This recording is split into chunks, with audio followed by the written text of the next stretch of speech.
Hello guys, Ponmudi road പണിയായി അടഞ്ഞുകിടന്ന വിഷമം മാറ്റാൻ തൃപ്പരപ്പിലേക്ക് പോയ വഴി വിശന്ന് വലഞ്ഞ് ഞങ്ങൾ കയറിയത് ദേ ഈ കാണുന്ന ഉപ്പും മുളകും എന്ന് ബോർഡ് എഴുതി വെച്ച കടയിലേക്കാണ്.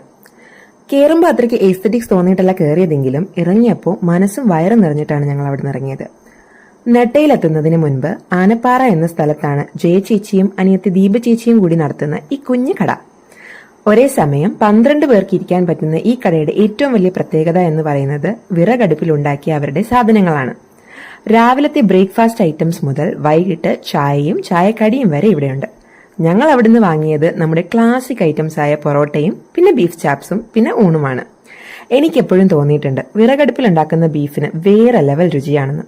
ഈ കടയിലും അസാധ്യ ടേസ്റ്റ് ആയിരുന്നു. ഊണിന് 2 തോരനും ഒരുപാട് ഒഴിച്ചുകറികളും പപ്പടവും മീനുമൊക്കെയായി നല്ല കിഡ്ലനൊരു ഊണ്. ഞങ്ങൾ 4 പേരും കൂടി ഫുഡ് കഴിച്ചിട്ട് 400 രൂപയാണ് ഞങ്ങൾക്കിവിടെ ആയത്. ചേച്ചിമാരുടെ കടയിലെ സ്ഥിരം കസ്റ്റമേഴ്സും അവരുടെ ഫുഡിൽ വളരെയധികം ഹാപ്പിയാണ്. നല്ല ഫുഡാണ്. എല്ലാ ദിവസവും ഉച്ചയ്ക്ക് ഞാൻ ഇവിടെ വന്നാണ് ഫുഡ് കഴിക്കാറുള്ളത്. അടിപൊളി ഫുഡാണ്. അപ്പൊ സ്പോട്ട് മറക്കണ്ട, നെട്ടയിലേക്ക് പോകുന്ന വഴി ആനപ്പാറ ജംഗ്ഷനിലാണ് ചേച്ചിമാരുടെ ഉപ്പും മുളകും എന്ന ഈ കുഞ്ഞു കട.